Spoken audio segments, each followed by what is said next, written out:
Séance Tutti. On a reçu les dictées à corriger de notre classe Scribe, Chevry-Cossini, d'accord, près de Paris. Donc le modèle est là, je vais l'afficher en grand au tableau. On repère, on fait le bon Tutti avec la balise. Hier, on a fait le tableau de graphie, donc on est prêt à les écrire. C'est parti, on se met en groupe. On va en choisir deux.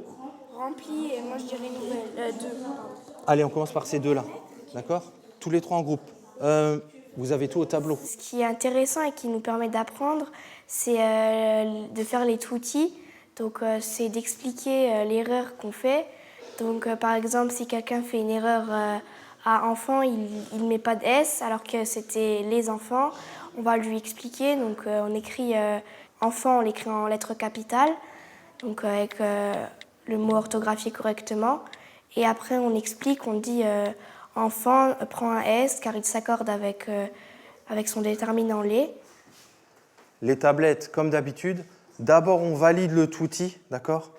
Je veux pouvoir le voir, valider s'il est bon. Ensuite seulement on le tape. Si jamais il y a zéro erreur dans une dictée, qu'est-ce qu'on fait? Zéro erreur. Hashtag zéro erreur. Ok. On était deux au départ, donc une classe de Seine-et-Marne et cette classe ici, dans l'est de la France. Et je trouve qu'aujourd'hui on est beaucoup plus nombreux, on est plus de 300 classes, presque 400. Et ça s'est développé petit à petit parce que j'ai envie de dire, les professeurs ont vu l'intérêt d'utiliser un réseau social pour développer la pratique de l'orthographe. Le réseau social, il sert aux apprentissages. Ce n'est pas uniquement un outil de communication. Donc il y a la classe Scribe. Nous, on envoie leurs tutti pour qu'ils nous répondent.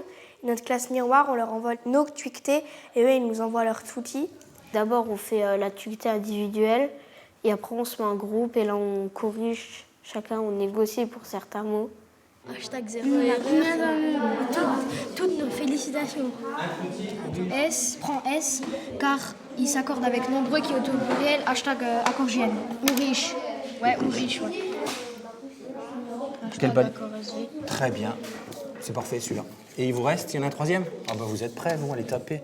Rien que le premier fait de devoir catégoriser l'erreur, ce premier travail cognitif des élèves, il est important de pouvoir catégoriser l'erreur. Et le deuxième temps, c'est de corriger cette erreur. Et là, on entre aussi dans un processus important de dictée, c'est la concision du tweet, de dire tu vas expliciter comment corriger cette erreur en 140 caractères. Cette concision, mentalement, cognitivement, c'est très important et très riche pour les élèves. Dans tous les groupes, il y a déjà deux tutti bien écrits. On va pouvoir commencer à les envoyer. D'accord? Et, règle numéro 1, aucun tweet ne part sans qu'il ait été validé. D'accord? Votre tutti est parfait, vous pouvez l'envoyer. Tutti, riche est un adjectif qui prend un S car il s'accorde avec projet qui est au pluriel. Hashtag homophone. Parfait, on peut envoyer. On termine, comme d'habitude, on va passer en revue quelques tutti que vous avez envoyés. On vérifie juste qu'ils soient bien utiles à notre classe partenaire, d'accord? Il prend un S car il s'accorde avec nombreux, qui est un adjectif au pluriel. Vous avez vu, ils ont été très précis, là, le groupe à Milan. Ils ont donné la nature des mots. Les élèves ont envie de faire de l'orthographe. Moi, quand je vois ça dans leurs yeux, je me dis là, il y a quelque chose aussi de gagner, de développer ça, de montrer que l'orthographe, c'est positif. C'est pas juste enlever des points. On le dédramatise en montrant que oui, on fait des erreurs, mais que ces erreurs, c'est des leviers pour apprendre.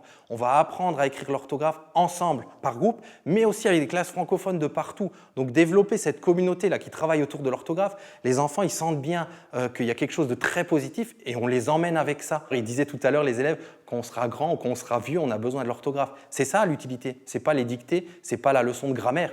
C'est pour écrire quand je serai grand sur les réseaux, mais aussi sur papier.